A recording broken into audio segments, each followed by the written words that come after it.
Hello friends, आज हम आपको बताएंगे कि पैलाडाई फीडिंग से फीड कैसे कराते हैं।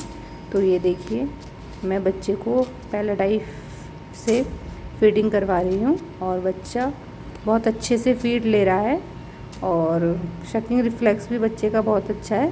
और पैलाडाई से बच्चे को बहुत ज़्यादा एक्स्ट्रा एफ़र्ट नहीं लगाने पड़ते और बच्चा बहुत अच्छे से ईज़िली फीड कर लेता है। इसलिए ये जो हम पैलाडाई से मोस्टली फीड बच्चे को पैलाडाई से ही करवाते हैं। और देखिए बच्चा कितनी इजी वे से फीड ले रहा है। और जैसे बॉटल फीडिंग वगैरह होती है, इसमें बच्चों को बहुत ज़्यादा एक्स्ट्रा एनर्जी लगानी पड़ती है, लेकिन पैलाडाई फीडिंग में ऐसा नहीं होता है और बच्चे को हम फीड करा रहे हैं। देखिए बच्चा आराम आराम से फीड ले रहा है।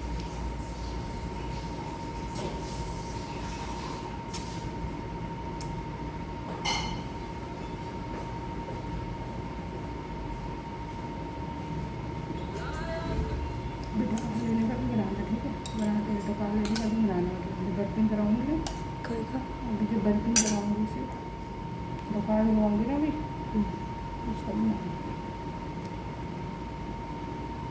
ये टोटल जो फीड था वो 30 ml बनाया है मैंने बेबी के लिए। और बेबी का वेट 2.9 kg है। ये बेबी आज ही डिलीवर हुआ है 12:10 पे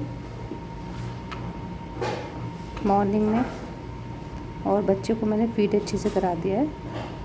तो कभी कभी बच्चे थोड़ा बहुत दूध मुंह में रोक लेते हैं लास्ट में, इसलिए अब बच्चे को हम फीड कराने के बाद अच्छे से बर्पिंग कराते हैं। देखिए मैं बर्पिंग करा रही हूँ।